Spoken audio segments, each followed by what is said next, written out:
Music megastar Adele is back, and in an in-depth interview published yesterday, she opened up about everything from her weight loss to her divorce and how her new album will hopefully explain her reasons for the split to their 9-year-old son, Angelo. She said, "I just felt like I wanted to explain to him why I voluntarily chose to dismantle his entire life in the pursuit of my own happiness. It made him really unhappy sometimes. And that's a real wound for me that I don't know if I'll ever be able to heal." It's a really candid interview, this, Jane, isn't it? I was blown away by how honest she was, and I think it's really admirable because obviously a lot of people will say things like, you know, yes, everything's fine, and the fact that she's said that is really, really important. And one of the other things she said was that her next record, which I assume is going to be all about this, is that she said she thinks it's going to destabilise a lot of marriages because from what I'm guessing is, it's like an invitation to women to say, actually, your happiness is as important as anybody else's in the equation and you should follow that path. But, you know, that aside, talking about how you deal with it with children, I think it's more what's age appropriate, really. So I think if they're very, very young, they don't really need to be... I mean, I split up from Ellie's dad when she was about 18 months old. So she has no recollection of us ever being in the same house together. So it was her normality straight away. Whereas, obviously, if they're older, you've got to sit them down and explain why dad isn't going to be in the house anymore with them, which is a tougher call. Was that part of your thinking at the time? No, I think it would sort of come to its natural end and we were moving from one place to another. So that was more to do with it, really. It was just sort of like, you know, this is the time now that we can easily do that. But, yeah, I mean, I just think, I mean, I've said before on the show, I think it's important when you've got children in the house that, you know, when we bicker, that the kids hear it. They hear me standing up against something that I've heard that I don't like, or, you know, saying to Gary, answering him on something, because then they see the resolution. And I think that's part of life. And I think a lot of times kids live in a house where it's unerring politeness and maybe a bit of atmosphere, and then the next thing they know, their parents have split up. Yeah.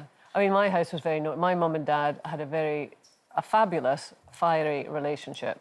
And we knew all about it. I mean, there was never any secrets. And I probably knew more than a lot of kids my age. And my mum would talk to me, or dad would talk to me separately, and I was a bit of a kind of peace broker at some times. But in reflection, it was good. It felt healthy to me, whereas, I guess, as you say, in some households, it's like not in front of the kid. Your parents, did they split up when you were a teenager? Yeah, my parents split up when I was about 13, 14. And I think the thing for me that was the most difficult was not knowing what was going on.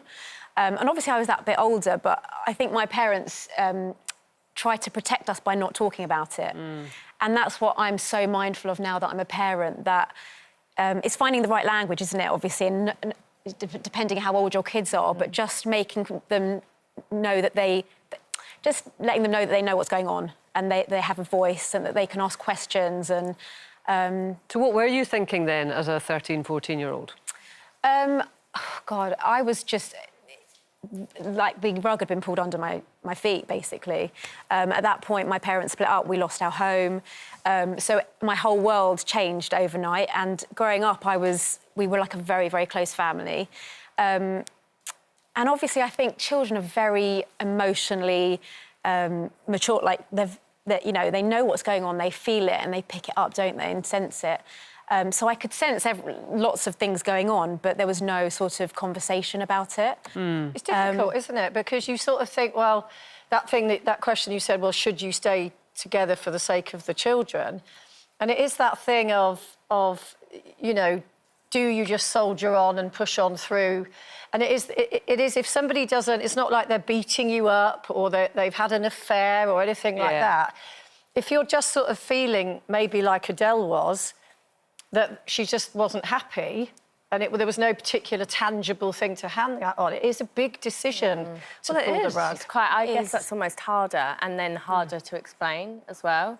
But I think it's kind of one of those things as well. I think she's teaching her son a really important lesson. Although it might be hard right now, she's teaching him that if you're unhappy in a situation, it doesn't matter if this is what everyone's telling you should be doing, or that no one else can really see a reason why. If you're not feeling happy or comfortable in a situation and you want to change it, that you can and you should. Yeah, and I also think if you explain it to a child, they understand it and then they feel like they know what's going on and they're not kind of lost in it all. And so I think it's just keeping them in, you know.